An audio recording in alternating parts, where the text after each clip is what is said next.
Exam വരുമല്ലേ, പാസ്സാവണ്ടേ, ഇങ്ങനെ ഇരുന്നാൽ മതിയോ? അപ്പം എക്സാമിന് നല്ല രീതിയിൽ പഠിച്ചാൽ മാത്രം പോരാ, അത് പ്രസൻറ്റ് ചെയ്യാനും അറിഞ്ഞിരിക്കണം. ഓക്കെ, അപ്പോൾ ഇത് എൻ്റെ വീഡിയോയുമായിട്ട് യാതൊരു ബന്ധമില്ല. ഞാനിങ്ങനെ വ്ളോഗ്സൊക്കെ എടുത്ത് ഇങ്ങനെ പോവായിരുന്നു. അപ്പോഴാണ് ഞാനൊരു റാൻഡംലി ഒരു വീഡിയോ കണ്ടത്, ഈ എക്സാം റിലേറ്റഡ് സംതിങ്. അപ്പോൾ ഞാനോർത്ത് അയ്യോ ഇങ്ങനെ മീൻസ് ഞാൻ പണ്ട് തൊട്ടേ കുറച്ച് ഉട്ടായ്പ് പരിപാടിയിലൂടെയാണ് എക്സാം പാസ്സായിക്കൊണ്ടിരുന്നത്. അങ്ങനെയല്ല, ഞാൻ പഠിക്കുമായിരുന്നു കേട്ടോ. പക്ഷേ പ്രസൻറ്റ് ചെയ്യുന്നത് അതിന് ഒരു ടെക്നിക്കുണ്ട്.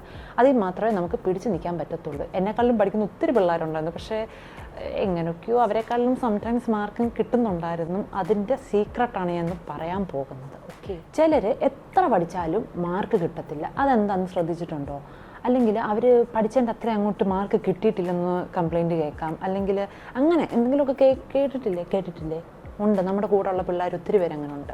അപ്പോൾ അതിൻ്റെ മെയിൻ റീസൺ എന്താണെന്ന് വെച്ചാൽ നമ്മൾ എക്സാം പ്രസൻറ്റ് ചെയ്യുന്ന രീതി. അപ്പോൾ അതിൻ്റെ മെയിൻ ഒരു റീസൺ എന്താണെന്ന് വെച്ചാൽ, ഒന്ന് നിങ്ങൾക്കുള്ള പേടി. ആ പേടി അങ്ങോട്ട് മാറ്റി വെച്ചേക്കുക. പേടി കൊണ്ട് ഒന്നും നേടാൻ ഇല്ല. പിന്നെ പേരൻസ് ചുമ്മാ പിള്ളേരെ പറഞ്ഞിങ്ങനെ പേടിപ്പിക്കല്, പരീക്ഷ വരുന്നത് വരെയൊക്കെ പഠിച്ചാൽ നോ, അങ്ങനെ പറഞ്ഞ് പേടിപ്പിക്കല്ല. അതവർക്ക് ഭയങ്കര ബുദ്ധിമുട്ടാണ്. അതുകൊണ്ട് നിങ്ങൾ ദയവ് ചെയ്ത് പേരൻസാണ് ഈ വീഡിയോ കാണുന്നെങ്കിൽ നിങ്ങൾ അങ്ങനത്തെ ആവശ്യമില്ലാത്ത സ്ട്രെസ്സ് പിള്ളേർക്ക് കൊടുക്കരുത്. 2, പിള്ളേരിങ്ങനെ പരീക്ഷയെ പേടിക്കരുത്.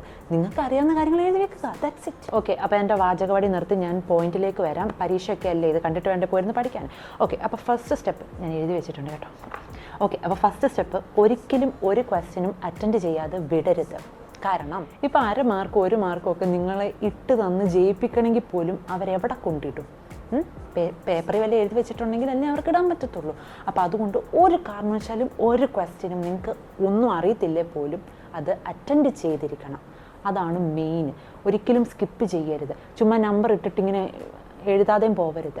എന്തുവാണെങ്കിലും അറ്റ്ലീസ്റ്റ് ഇപ്പം അക്കൗണ്ടൻസി എന്ന് പറഞ്ഞൊരു സബ്ജക്റ്റ് ആണെങ്കിൽ അതിൻ്റെ ഒരു ഡെഫിനിഷൻ കാണുമല്ലോ, ബേസിക് ഡെഫിനിഷൻ. അറ്റ്ലീസ്റ്റ് അതെങ്കിലും എഴുതി വെക്കുക.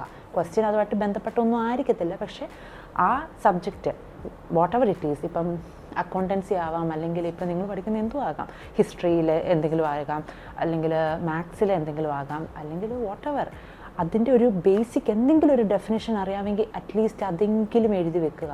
കാരണം ചിലപ്പം 1/2 മാർക്കോ 1 മാർക്കോ വല്ലതും ഇട്ട് തന്ന് ജയിപ്പിക്കണമെങ്കിൽ പോലും അത് അവരെവിടെ കൊണ്ടിടും. സോ അതുകൊണ്ട് അതിനുള്ളൊരു സ്പേസ് നമ്മുടെ ഭാഗത്തു നിന്ന് നമ്മൾ കൊടുത്തേക്കുക. ഓക്കെ, പിന്നെ ഇത് ജസ്റ്റ് പാസ്സാവുന്നവരുടെ കാര്യമാണ് പറഞ്ഞിരിക്കുന്നത്.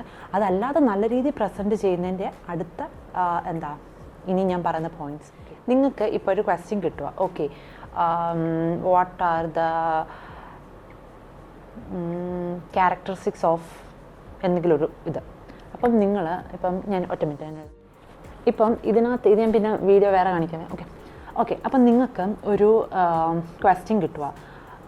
ഇപ്പോൾ ഇതിനകത്തുനിന്ന് ഞാനൊരു എക്സാമ്പിൾ എടുക്കാവേ.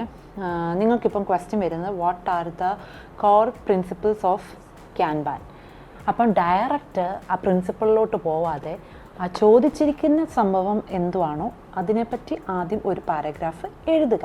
ഓക്കെ, അത് കഴിഞ്ഞിട്ട് പിന്നെ സമയം അനുസരിച്ച് പിന്നെ ഇപ്പം 5 മാർക്കിൻ്റെ 10 മാർക്കിൻ്റെ ഒക്കെ ആണെങ്കിൽ കുറച്ചുകൂടെ ആഡ് ചെയ്ത് കൊടുക്കുക. അതല്ല 2 മാർക്കിൻ്റെ 3 മാർക്കിൻ്റെ ഒക്കെ ആണെങ്കിൽ ഒത്തിരി അങ്ങ് എഴുതി ടൈം കളയാൻ നിൽക്കരുത്. 5 മാർക്കിൻ്റെ 8 മാർക്കിൻ്റെ 10 മാർക്കിൻ്റെ ഒക്കെ ആണെങ്കിൽ അത്യാവശ്യം നല്ല രീതിയിൽ എഴുതാം. അപ്പം ഫസ്റ്റ് ആ പാരഗ്രാഫ് എഴുതുക. പിന്നെ പ്രിൻസിപ്പിൾ എന്ന് പറഞ്ഞ് ഇതുപോലെ ഇപ്പം നിങ്ങൾക്ക് ഡയഗ്രാം വെച്ചിട്ട് പ്രസൻറ്റ് ചെയ്യാൻ പറ്റുമെങ്കിലല്ല ചെയ്യണം. ഓക്കെ, അപ്പം ആദ്യം ഒരു ഡയഗ്രാം വരച്ച് ഇങ്ങനെ ചെയ്യാം. അപ്പം പെട്ടെന്ന് നോക്കുന്ന ഒരാൾക്ക് ഇതിന് വല്ലതും അറിയാം എന്ന് തോന്നും. മനസ്സിലായോ? അതായത് രമണ, ഇപ്പം നിങ്ങൾ ഡയറക്റ്റ് ഇങ്ങനെ അങ്ങ് കച്ചറ എഴുതി വെക്കുകയാണെങ്കിൽ ഈ പേപ്പർ നോക്കുന്നവർ ഇത് കുത്തിയിരുന്ന് വായിക്കാനൊന്നും പോകുന്നില്ല. അവരൊരു പേപ്പർ എടുക്കുമ്പം എത്ര പേപ്പറായിരിക്കും ഒരു ദിവസം നോക്കുന്നതെന്നറിയാവോ? അവരിങ്ങനെ നോക്കുമ്പോൾ ഓക്കെ സംഭവങ്ങളുണ്ട്, മാർക്കിട്ടേക്കാം, അതാണ് അവർ നോക്കുന്നത്. അതല്ലാതെ നിങ്ങൾ എഴുതിയേക്കുന്ന പാരഗ്രാഫ് മൊത്തവും ഇങ്ങനെ അതുപോലെ വൃത്തിക്കൊക്കെ എഴുതണം. അതല്ലാതെ ഒരു വൃത്തിയില്ലാതെ എഴുതി അവരിങ്ങനെ മെനക്കെട്ടിരുന്ന് വായിക്കത്തൊന്നുമില്ല. പിന്നെ പോരാത്തിന് ഈ നോക്കുന്ന ആളുടെ മാനസികാവസ്ഥ, കുറേ പേപ്പർ നോക്കി കഴിയുമ്പോൾ അവരും ടയേർഡാകും. സോ അതുകൊണ്ട് മാക്സിമം ഇങ്ങനെ വിഷ്വലി എന്തെങ്കിലും ഡയഗ്രാമൊക്കെ പ്രസൻറ്റ് ചെയ്യാൻ നോക്കുക. പിന്നെ പോയിൻ്റ് ആദ്യം മെൻഷൻ ചെയ്യുക, അത് കഴിഞ്ഞിട്ട് ആ പോയിൻറ്റിനെ എക്സ്പ്ലെയിൻ ചെയ്ത് എഴുതുക. അപ്പം തന്നെ മാർക്ക് വീണ് കഴിഞ്ഞു. ഓക്കെ, അപ്പോൾ ഇതിനകത്ത് ഇപ്പം 4 പ്രിൻസിപ്പിൾ ആദ്യം ഡയഗ്രാം പോലെ കൊടുത്തിട്ടുണ്ട്. പിന്നെ ആ 4 പോയിൻറ്റും വീണ്ടും എടുത്ത് എഴുതിയിട്ടുണ്ട്. അത് കഴിഞ്ഞിട്ട് അതിനെ എക്സ്പ്ലെയിൻ ചെയ്തിട്ടുണ്ട്. അപ്പം ഞാനൊരു ഡെമോ കാണിച്ചു തരാവേ. ഇവിടെ ചോദിച്ചേക്കുന്നത് ഡിസിഷൻ സപ്പോർട്ട് സിസ്റ്റം, പിന്നെ അതിൻ്റെ അഡ്വാൻറ്റേജ്. അപ്പം ഞാൻ അവിടെ എക്സ്ട്രാ എഴുതിയിട്ടുണ്ടെന്ന് പറഞ്ഞാൽ ഒബ്ജക്റ്റീവ് എഴുതിയിട്ടുണ്ട്. അത് എപ്പോഴും ചെറിയ 2-3 മാർക്കിൻ്റെ ആണെങ്കിൽ നിങ്ങളത് ഒബ്ജക്റ്റീവ് ഒന്നും എഴുതാൻ നിൽക്കണ്ട. പക്ഷെ ഒരു 5 മാർക്കിൻ്റെ 10 മാർക്കിൻ്റെ ഒക്കെയാണ് നിങ്ങൾക്ക്. പക്ഷേ കാര്യമായിട്ട് അത് മറ്റേത് അഡ്വാൻറ്റേജ് ഒത്തിരി എഴുതാനില്ല എന്നുണ്ടെങ്കിൽ നിങ്ങൾക്ക് ഈ പറയുന്ന പോലെ ഒബ്ജക്റ്റീവോ അല്ലെങ്കിൽ അഡ്വാൻറ്റേജിൻ്റെ കൂടെ ഡിസഡ്വാൻറ്റേജോ ഒക്കെ ആഡ് ചെയ്ത് കൊടുക്കുന്നതിൽ തെറ്റൊന്നുമില്ല. പിന്നെ അതുപോലെ ഡയഗ്രാം വൈസ് റെപ്രസെൻറ്റ് ചെയ്യാൻ പറ്റുമെങ്കിൽ ഇപ്പോൾ പോയിൻ്റ് എഴുതുന്നതിന് മുമ്പ് ഓരോ വൺ വേർഡിൽ ഡയഗ്രാം ഒന്ന് റെപ്രസെൻറ്റ് ചെയ്തിട്ട് പിന്നെ പോയിൻ്റ് എഴുതി പിന്നെ ആ പോയിൻറ്റിനെ എക്സ്പ്ലെയിൻ ചെയ്യാൻ പറ്റുമെങ്കിൽ ആ മെത്തേഡിൽ പ്രസൻറ്റ് ചെയ്യുന്നതായിരിക്കും ഏറ്റവും നല്ലത്. ഇപ്പോൾ ഇവിടെ ബേസിക് ലീൻ ടൂൾസ് ഞാൻ എഴുതിയിട്ടുണ്ട്. ക്വസ്റ്റ്യൻ വേറെ എന്തുമായിരുന്നു ഞാൻ കണ്ടില്ല. ഓക്കെ, അപ്പം എനിക്ക് തോന്നുന്നു 5S എന്തോ ആയിരുന്നു. അപ്പോൾ ആ 5Sന് മുമ്പ് ഞാൻ ജസ്റ്റ് അതിൻ്റെ ബേസിക്കായിട്ടുള്ള കാര്യം കൂടെ മെൻഷൻ ചെയ്തിട്ടുണ്ട്. അപ്പം മാക്സിമം നല്ല രീതിയിൽ പ്രസൻറ്റ് ചെയ്യാൻ നോക്കുക. ഓക്കെ, അപ്പം അത്രയേ ഉള്ളൂ. പിന്നെ ഒരിക്കലും ക്വസ്റ്റ്യൻ സ്കിപ്പ് ചെയ്യല്ലേ, എന്തെങ്കിലുമൊക്കെ അറ്റൻഡ് ചെയ്ത് വെക്കണം. അപ്പം നിങ്ങളുടെ പേപ്പർ നോക്കുന്ന ആൾക്ക് ചിലപ്പോൾ നിങ്ങളെ അറിയണ ആളൊന്നും ആയിരിക്കത്തില്ല. സോ ഈ പേപ്പർ അവരുടെ മുന്നിൽ ഇരിക്കുന്ന ആ പേപ്പർ വെച്ചിട്ടായിരിക്കും അവർ നിങ്ങൾക്ക് ഇത് വല്ല അറിയത്തില്ലോ എന്ന് ഡിസൈഡ് ചെയ്യുന്നത്. അതല്ല നമ്മുടെ സ്കൂളിലെ ടീച്ചേഴ്സോ അല്ലെങ്കിൽ കോളേജിലെ ടീച്ചേഴ്സിനൊക്കെ അറിയാം ഇന്ന ആൾ ഇത്രയും പഠിക്കുന്ന ആളാണ്. പക്ഷേ ഫൈനലി നോക്കുന്ന ആൾക്ക് അറിയത്തില്ല. അവർ ഈ മുന്നിലിരിക്കുന്ന പേപ്പറിൽ എന്തുണ്ടോ അതനുസരിച്ചേ മാർക്ക് ഇടത്തുള്ളൂ. സോ മാക്സിമം നല്ല രീതിയിൽ പ്രസൻറ്റ് ചെയ്യുക. അതായത് പോയിൻ്റ്, ഡയഗ്രാം, പിന്നെ ഹൈലൈറ്റ് ചെയ്യാൻ പെൻസിലും കൊണ്ടോ വല്ല ഒന്ന് അണ്ടർലൈൻ ചെയ്ത് കൊടുത്താലും നല്ലതായിരിക്കും. ഓക്കെ, കാരണം പെട്ടെന്ന് നമ്മൾ നോക്കുമ്പോൾ പാരഗ്രാഫ്, ഇപ്പം നമ്മൾ തന്നെ പാരഗ്രാഫായിട്ടുള്ള ഒരു പേപ്പറും പോയിൻ്റ് വൈസ് എഴുതിയ ഒരു പേപ്പറും മീൻസ് ഡയഗ്രാം എല്ലാം ഉണ്ടെങ്കിൽ നമുക്ക് ഏതായിരിക്കും പെട്ടെന്ന് മനസ്സിലാക്കാൻ പറ്റുന്നത്? പാരഗ്രാഫ് എഴുതിയതാണോ? അല്ല, പാരഗ്രാഫ് നമ്മൾ ഇങ്ങനെ ഇരുന്ന് വായിക്കണ്ടേ. സോ മറ്റേതായിരിക്കും പ്രസൻറ്റ് ചെയ്യുമ്പം പോയിൻ്റ് വൈസ് പോയിൻ്റായിട്ട് എഴുതുന്നതായിരിക്കും എപ്പോഴും നോക്കാനും എളുപ്പം. അപ്പം അത് മെയിനായിട്ടും ഓർത്ത് വെക്കുക, അത് ഇംപ്ലിമെൻറ്റ് ചെയ്യുക. പിന്നെ അടുത്ത പോയിൻ്റ്, ഇതൊരു ബുക്ക്ലെറ്റാണെന്ന് വെക്കുക. ഓക്കെ, നിങ്ങൾക്ക് എക്സാം എഴുതാൻ ബുക്ക്ലെറ്റ് ആയിരിക്കും തരുന്നത്, അല്ലെങ്കിൽ പേപ്പറാണോ? ആ ബുക്ക്ലെറ്റ് ആണെന്നാണ് എൻ്റെ ഒരു ഓർമ്മ. അതിൻ്റെ എഡ്ജ് വരെ എഴുതി നിർത്താതിരിക്കുക. ഓക്കെ, താഴോട്ടാണെങ്കിൽ ഒരുപാട് അങ്ങ് എഡ്ജ് വരെ എഴുതി നിർത്താതിരിക്കുക. ഇവിടെ കുറച്ച് സ്പേസ് വിടാം, താഴെയും കുറച്ച്, എനിക്കൊന്ന് ബുക്ക്ലെറ്റ് ആണെങ്കിൽ താഴെ കുറച്ച് സ്പേസ് ഉണ്ടെന്ന് തോന്നുന്നു. പേപ്പറൊക്കെ ആണെങ്കിൽ നിങ്ങളിങ്ങനെ എഡ്ജ് വരെ എഴുതാതിരിക്കുക. ഇവിടെ സ്ഥലം വിടുക, ഇവിടെ സ്ഥലം വിടുക, ഇവിടെ സ്ഥലം വിടുക, ഇവിടെ 4 ഇതിലും സ്ഥലം വിട്ടിരിക്കണം. അതിൻ്റെ മെയിൻ റീസൺ ഒന്ന് കാണാനുള്ളൊരു ഭംഗി, രണ്ടെന്ന് വെച്ചാൽ നമ്മളുടെ ഈ പേപ്പറൊക്കെ ഇങ്ങനെ ബണ്ടിലാക്കിയിട്ട് വേറെ എവിടെയെങ്കിലും ആയിരിക്കും നോക്കുന്നത്.